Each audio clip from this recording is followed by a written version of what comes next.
नमस्कार, मैं हूं पूजा सिंह और आप देख रहे आरएन टीवी नेशनल। हरियाणा संवाद के हमारे इस खास बुलेटिन में स्वागत है आपका। चलिए रुक करते हैं खबरों का, जहां राज्यपाल असीम कुमार घोष ने नई दिल्ली में प्रधानमंत्री नरेंद्र मोदी से शिष्टाचार भेंट की। ये मुलाकात प्रधानमंत्री आवास पर हुई, जहां दोनों नेताओं के बीच राज्य से जुड़े विभिन्न विकास मुद्दों, प्रशासनिक सुधारों और केंद्र राज्य समन्वय को लेकर विस्तृत चर्चाएं हुई। राज्यपाल ने प्रधानमंत्री को राज्य की ओर से चल रहे सुधारात्मक प्रयासों से भी अवगत कराया और केंद्र की योजनाओं के लिए आभार व्यक्त किया।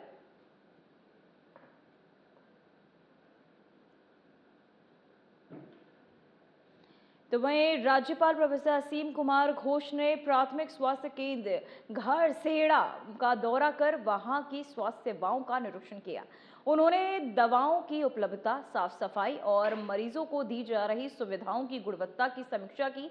इस दौरान उन्होंने अपनी धर्मपत्नी मित्रा घोष के साथ पीएचसी परिसर में पौधारोपण भी किया। राज्यपाल ने अधिकारियों को निर्देश दिए कि मरीजों को समय पर और बेहतर इलाज मिले तथा किसी भी प्रकार की लापरवाही ना हो। उन्होंने कहा कि ग्रामीण क्षेत्रों में स्वास्थ्य सेवाओं को मजबूत करना सरकार की प्राथमिकता है। साथ ही उन्होंने मरीजों से बातचीत कर उनकी समस्याएं सुनी और तुरंत समाधान के निर्देश दिए।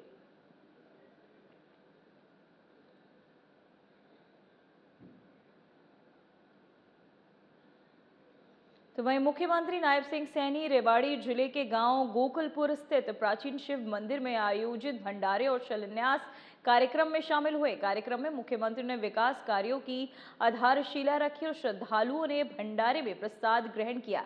इस मौके पर केंद्रीय राज्य मंत्री राव इंद्रजीत सिंह सहित कई गणमान्य लोग उपस्थित रहे। कार्यक्रम के दौरान क्षेत्र विकास और धार्मिक आस्था से जुड़े विषयों पर भी चर्चाएं हुई। इस दौरान धार्मिक माहौल में बड़ी संख्या में स्थानीय लोग मौजूद रहे। ये गर्व भी है कि इस पवित्र स्थल पर बाबा गिरधारी दास जी महाराज, जिन्होंने लंबे समय तक इस पवित्र स्थल को अपनी तपस्या त्याग के बल पर हम सबको अलौकित करने का काम वो बाबा गिरधारी दास जी महाराज ने किया है। साथियों, इस पावन तीर्थ स्थल पर 3 दिवसीय महारुद्र यज्ञ और विशाल भंडारे का आयोजन ये समाज को जोड़ने, सेवा और समर्पण का संदेश देने का एक महान माध्यम है। साथियों, मैं इसके लिए स्वामी धीरजागिरी जी महाराज, उनको प्रणाम करता हूं, जिनके संरक्षण में ये पुनीत कार्य चल रहा है। साथियों, आपने जिस प्रकार इस आश्रम को सेवा, साधना और समाज कल्याण का ये केंद्र बनाया है, वह अत्यंत प्रेरणादायक है। साथियों, स्वामी धीरजागिरी जी महाराज का जीवन स्वयं में एक प्रेरणा है। आपने अपना पूरा जीवन समाज सेवा, धर्म प्रचार और मानव कल्याण के लिए आपने समर्पित किया है। जब मैं सुन रहा था, अभी बताया भी जा रहा था कि यहाँ पर गौ माता की सेवा के लिए उनका भी संरक्षण किया जा रहा है और यहाँ उनकी रक्षा सुरक्षा के लिए एक अस्पताल का भी निर्माण किया जा रहा है। महाराज जी से जब मैं चर्चा कर रहा था, मैं पूछ रहा था कि महाराज जी, आपने इस गौशाला का रजिस्ट्रेशन करवाया है? महाराज जी कहने लगे कि मैंने तो रजिस्ट्रेशन नहीं कराया, मेरा रजिस्ट्रेशन तो कहाँ सामने बैठा है, जिन लोगों की एक एक पाई यहां पर खर्च होती है। आप लोग अपनी कमाई से यहां पर अनुदान दे करके इसको निरंतर आगे बढ़ाने का काम कर रहे हैं। तो मैंने महाराज जी को अपील किया कि महाराज जी इसका रजिस्ट्रेशन करिए, क्योंकि जब हम देखते हैं, अभी राव नरवीर जी कुछ बातें कर रहे थे, मैं उन बातों को थोड़ा सा जोड़ने का प्रयास करूंगा। 2014 में जब हमारी सरकार बनी, गौ माता के संरक्षण और उसके उत्थान के लिए 2 करोड़ रुपए का बजट था, 2 करोड़ रुपए का। परंतु नरेंद्र मोदी जी के नेतृत्व में जब ये सरकार 2014 में बनी, आज 2026, आज ये बजट 600 करोड़ रुपए का हो गया है। गांव माता के संरक्षण और संवर्धन के लिए हमने 600 करोड़ रुपए का ये बजट का प्रावधान किया है। मुझे खुशी है उनके चारे के लिए, उनके संरक्षण के लिए हमारी गौ माता बेसहारा ना घूमे, उसके लिए हमने गौशालाएं, नंदीशालाएं लगातार खोलने का काम ये हमारी सरकार कर रही है। साथियों, मैं महाराज जी को ये भी कहना चाहूंगा कि आपका यह प्रयास आश्रम के माध्यम से गौ सेवा को बढ़ावा दिया जा रहा है और पशु अस्पताल भी यहां चलाया जा रहा है। मुझे खुशी है कि इसके साथ ही गरीबों और जरूरतमंदों की सहायता भी की जा रही है। यहां पर अनाथ बेसहारा कन्याओं का विवाह भी किया जाता है। गरीब बच्चों को शिक्षा के लिए वो हेल्प भी दी जाती है। वास्तव में ये सेवा परमो धर्म के सिद्धांत को साकार कर रहा है। साथियों, आज हम आधुनिक जीवन की भागदौड़ में अक्सर संवेदनाओं को भूल जाते हैं, तब स्वामी जी का यह कार्य हमें मानवता का सच्चा अर्थ ये समझाता है। भाइयों बहनों, भारतीय संस्कृति में भंडारा सेवा, समर्पण और समानता का जीवंत प्रतीक है, जिसकी जड़ें हमारे वेदों और पुराणों में गहराई से ये निहित हैं। वेदों में अन्न को अन्न ब्रह्म कहा गया है। साथियों, इसका मतलब है कि अन्न स्वयं ईश्वर का एक रूप है और जो व्यक्ति। तो वहीं मुख्यमंत्री नायब सिंह सैनी ने पंजाब के मंडी गोविंदगढ़ में उद्योगपतियों की बैठक को संबोधित करते हुए कहा कि प्रधानमंत्री नरेंद्र मोदी के नेतृत्व को मजबूत करने से पंजाब भी विकास की राह पर आगे बढ़ेगा। उन्होंने कहा कि पिछली सरकारों ने पंजाब को पीछे धकेला, लेकिन बीजेपी की सरकार बनने पर इसे फिर से रंगीला पंजाब बनाया जाएगा। सैनी ने हरियाणा में औद्योगिक विकास, सिंगल विंडो सिस्टम, निवेश अनुकूल नीतियों और इंफ्रास्ट्रक्चर सुधारों का जिक्र किया। उन्होंने पंजाब में उद्योगों की समस्याओं को पर चिंता जताई और कहा कि वहां स्थिर नीतियां और कानून व्यवस्था की चुनौतियां हैं। साथ ही उन्होंने निवेशकों को हरियाणा की ओर आकर्षित करने की बात कही।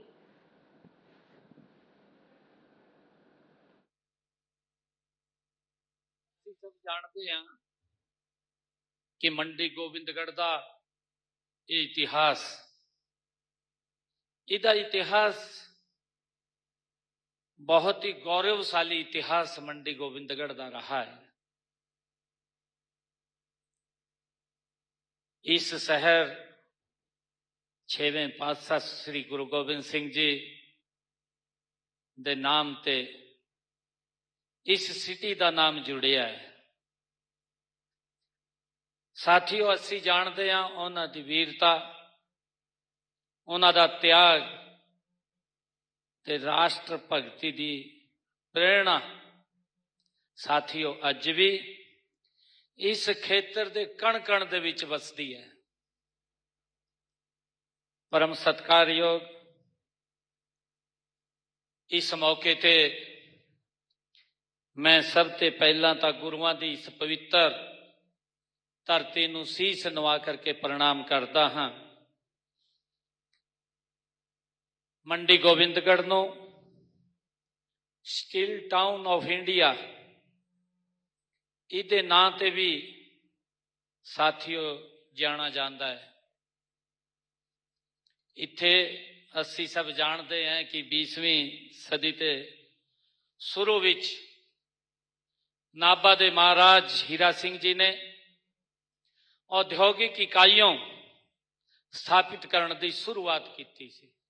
असी जानते हैं इस तो बाद 1928 विच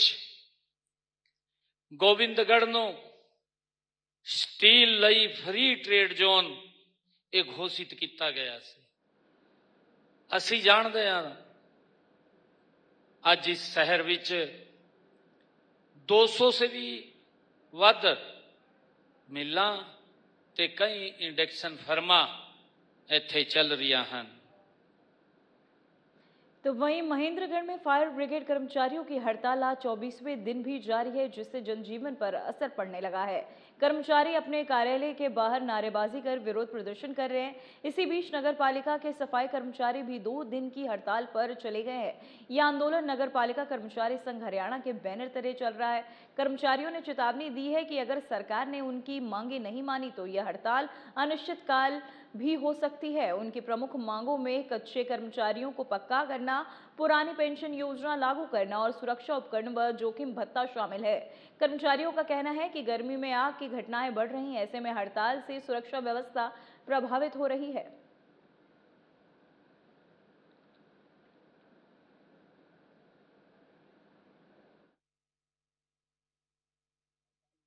दो दिन का जवाब तो अल्टीमेट, अगर 2 दिन में हड़ताल नहीं मानी गई मांग तो ये स्थिति काल में बदल दी जाएगी। कब से कब तक की हड़ताल? ये आज की है, 1 तारीख की, 2 तारीख की दे रखी है और इनका ये अगर मान ले तो बहुत बढ़िया, नहीं तो ये स्थिति काल में बदल दी जाएगी। आगे क्या कार्रवाई रहेगी? आगे कार्रवाई यही रहेगी कि जब तक मांग नहीं मानेंगे, जब तक सरकार हमारी, जब तक हम हड़ताल पे ही रहेंगे। कितनी मांगों को लेकर आप धरने पर बैठे हैं? सर, हमारा 16 फरवरी 2026 को हमारे 2 कर्मचारी कालका स्टील कंपनी फरीदाबाद में आग बुझाते समय शहीद हो गए थे, जिनको सरकार से मुआवजा दिलाने, शहीद का दर्जा दिलाने के लिए और फायर कर्मचारियों को जोखिम भत्ता दिलाने के लिए फायर कर्मचारी 8 अप्रैल से हड़ताल पे बैठे हैं, जिसको आज 24 दिन हो गए हैं हड़ताल को लगातार चलते हुए। बीच में भूख हड़ताल पे कर्मचारी बैठे हैं। अब 5 तारीख तक हड़ताल, भूख हड़ताल पे कर्मचारी हमारे 2 बैठे हुए हैं, कहीं 5 बैठे हैं, कहीं 10 बैठे हैं भूख हड़ताल के ऊपर। सरकार हमारी मांगों की तरफ ध्यान नहीं दे रही। हमारे समर्थन में आज नगर पालिका कर्मचारी संघ, सफाई के कर्मचारी सभी 2 दिन की हड़ताल पर हमारे साथ बैठे हैं। उनकी भी मांगे हैं कि कच्चे कर्मचारियों को पक्का करो, हमें सेफ्टी उपकरण दो। फायर कर्मचारियों को सेफ्टी उपकरण नहीं मिल रहे, आए फायर कॉल के ऊपर दुर्घटनाग्रस्त हो रहे हैं। सफाई कर्मचारी हैं, उनको भी बीमारियां लग रही हैं। तो हमारी सरकार से मांग है कि सभी फायर कर्मचारियों और सफाई कर्मचारियों को सेफ्टी उपकरण दिए जाएं और जोखिम भत्ता 5,000 रुपया रिस्क अलाउंस से लागू किया जाए। और अन्य हमारी 22 सूत्रीय मांग है जिसपे सरकार के साथ हमारी सहमति बनी हुई है, उसको उन मांगों का लेटर जारी किया जाए। तो वहीं हरियाणा में नगर पालिका कर्मचारी संघ के आह्वान पर प्रदेश भर के नगर पालिकाओं, नगर परिषदों और नगर निगमों के हजारों, आपको बता दें, नगर निगमों के हजारों कर्मचारी 2 दिवसीय टूल डाउन हड़ताल पर चले गए हैं। हड़ताल के पहले दिन शहरी सफाई व्यवस्था, शिविर रखरखाव और कार्य लई कामकाज पूरी तरह प्रभावित रहा। इसी के चलते भिवानी में नगर पालिका कर्मचारी संघ के प्रदेश सचिव पुरुषोत्तम दानव के नेतृत्व में कर्मचारियों ने धरना देकर सरकार के खिलाफ नारेबाजी की। उनका आरोप है कि कई बार वार्ता के बावजूद मांगों को लागू नहीं किया गया। कर्मचारियों की मांगों में कच्चे कर्मचारियों को पक्का करना, जोखिम भत्ता, पुरानी पेंशन बहाली और नए पदों की सृजन शामिल है। वहीं संघ ने चेतावनी दी है कि मांगे पूरी न होने पर आंदोलन अनिश्चितकालीन तक हो सकता है।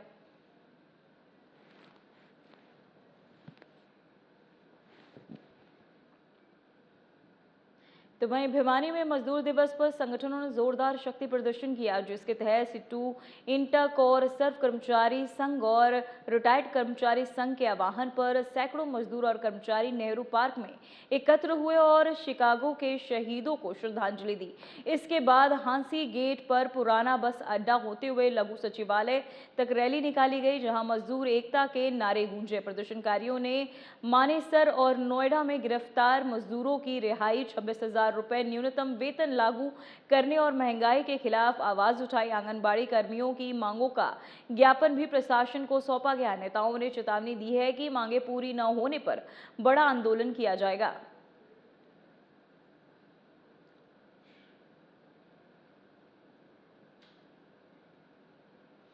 तो वहीं भिवानी के वार्ड नंबर 27 में पिछले 6 दिनों से गंभीर पेयजल संकट बना हुआ है, जिससे करीब 60 परिवार प्रभावित है। और वहीं स्थानीय लोगों का आरोप है कि बिना किसी अनुमति के पेयजल लाइन को काट दिया गया, जिससे घरों में के नालों में पानी आना बंद हो गया है। क्षेत्रवासियों का कहना है कि ये समस्या प्राकृतिक नहीं बल्कि जानबूझकर की गई है, कार्यवाही का नतीजा है, ताकि कुछ लोगों को फायदा पहुंचाया जा सके। इसके साथ ही इलाके में सीवरेज व्यवस्था भी पूरी तरह चरमरा गई है, जिससे नालों में बदबूदार पानी आने लगा है और संक्रमण का खतरा भी बढ़ गया है। लोगों ने दोषियों पर कार्यवाही करने और 24 घंटे में पानी सप्लाई बहाल करने और सीवरेज सफाई की मांग की है। साथ ही चेतावनी दी है कि समाधान न होने पर बड़ा आंदोलन किया जाएगा।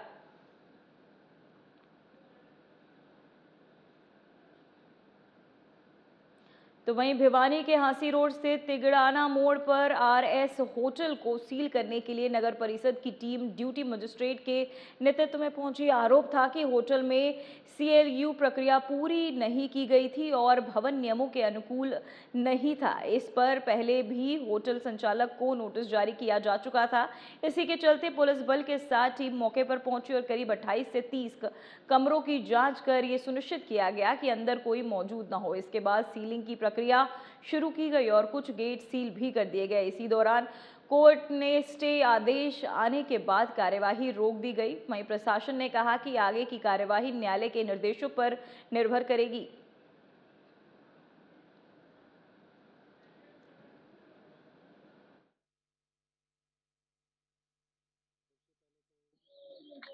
आपके जो न्यूज चैनल है उनके दर्शकों को मेरा नमस्कार। आज मैं जिला हमारे जो जिला के उपायुक्त महोदय हैं उनके आदेश अनुसार आरएस होटल की सीलिंग के लिए मुझे ड्यूटी मजिस्ट्रेट नियुक्त किया है। इस कार्रवाई के पीछे जो फैक्ट है, जो कंप्लेंट है, वो मनोज कुमार नाम का व्यक्ति है जिसने एसडीएम साहब को कंप्लेंट दी थी। ये कंप्लेंट आई थी हमारे पास एसडीएम साहब के, उपायुक्त महोदय के और डीएमसी साहब के कार्यालय से, जिस पर हमने नोटिस देते हुए इस पर सील के आदेश पारित किए गए थे हमारे कार्यकारी अधिकारी के द्वारा, जिस पर ड्यूटी मजिस्ट्रेट हमारे कार्यकारी अधिकारी को लगाया गया था। जिस उपरांत हमने 3 से 4 गेट को सील भी कर दिया था, जिस पर फिर माननीय न्यायालय के द्वारा। मेरा नाम नवीन है।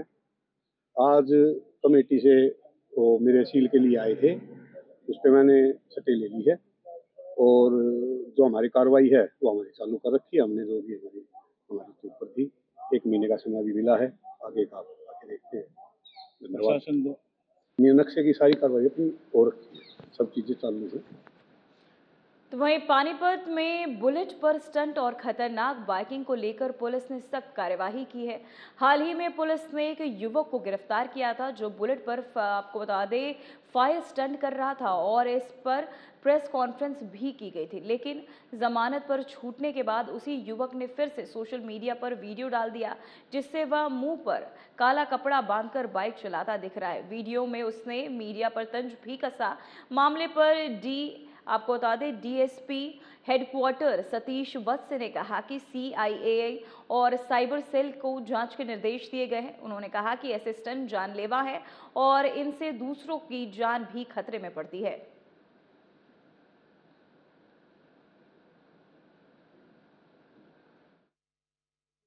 अभी आपने भेजी है, उसको देख के उसमें जो भी लीगल एक्शन बनता है, अगर कोई और एफआईआर की आवश्यकता है, कानून अलाउ करता है, तो इस हिसाब से हम उसमें और भी एफआईआर कर सकते हैं। बाकी सीआईए को भी डायरेक्शन दी गई, तो उस मामले को देखें, अगर उसमें कोई और लीगल एक्शन बनता है तुरंत करें। सर, इस तरह के स्टंट जो जानलेवा होते हैं उसके लिए कोई आपकी तरफ से? हाँ बिल्कुल, पब्लिक न्यूसेंस है ये, और खुद की जान को जोखिम में तो डालना ही है, और साथ में दूसरों की जान को भी जोखिम में डालते हैं। तो वहीं फरीदाबाद के सेक्टर 29 इलाके में 75 वर्षीय बुजुर्ग महिला रेखा तुलसी के साथ मारपीट का गंभीर मामला सामने आया है। वहीं घटना का वीडियो पास लगे सीसीटीवी कैमरे में कैद हो गया। आरोप है कि पड़ोस में रहने वाले एक एडवोकेट की बेटी ने अचानक बुजुर्ग महिला पर हमला कर 10 से 12 थप्पड़ मारे, जिससे वह सड़क पर गिरकर घायल हो गई। परिजनों का कहना है कि आरोपी पहले भी विवाद कर चुकी है और पुलिस को शिकायत दी गई थी, लेकिन मामला दब गया। पुलिस ने दोनों पक्षों की शिकायत लेकर जांच शुरू कर दी है।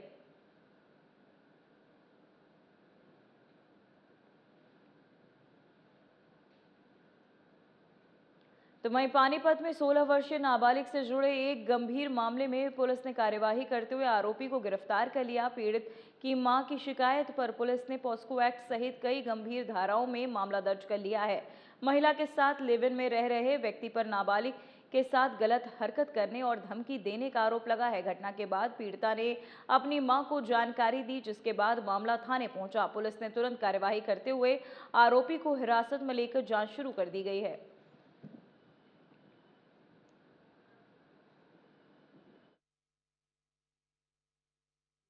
के साथ दिल्ली में रहने वाले व्यक्ति के द्वारा उसी की बेटी के साथ गलत काम किया गया है, क्या कुछ मामला थी, क्या कार्रवाई? इसी प्रकार की एक शिकायत थी, थाना माल टाउन में प्राप्त हुई थी, और ये उस विषय में एफआईआर दर्ज करके उस व्यक्ति को गिरफ्तार कर लिया गया है। उसकी जो जिस औरत के साथ वो लिव इन में रहता था, उसकी जो लड़की थी, उसके लिए उस पर आरोप लगाया गया था, और उस विषय में इन्वेस्टिगेशन जारी, एफआईआर करके उसको जेल भेज दिया गया। पहले भी कई बार इस तरह की हरकत कर चुका था सर। देखिए, वो शिकायत अगर कोई होगी तो वो चेक करवा लेंगे, बाकी तो इन्वेस्टिगेशन में वो सारी चीजें आएंगी। अगर पहले भी उसने कुछ किया है तो वो ऑन रिकॉर्ड होगा सारा, और इस केस में भी उसको मेंशन किया जाएगा। फिलहाल हरियाणा संवाद के इस खास बुलेटिन में इतना ही। बने रहिए आरएन टीवी नेशनल के साथ। मुझे दीजिए इजाजत। नमस्कार।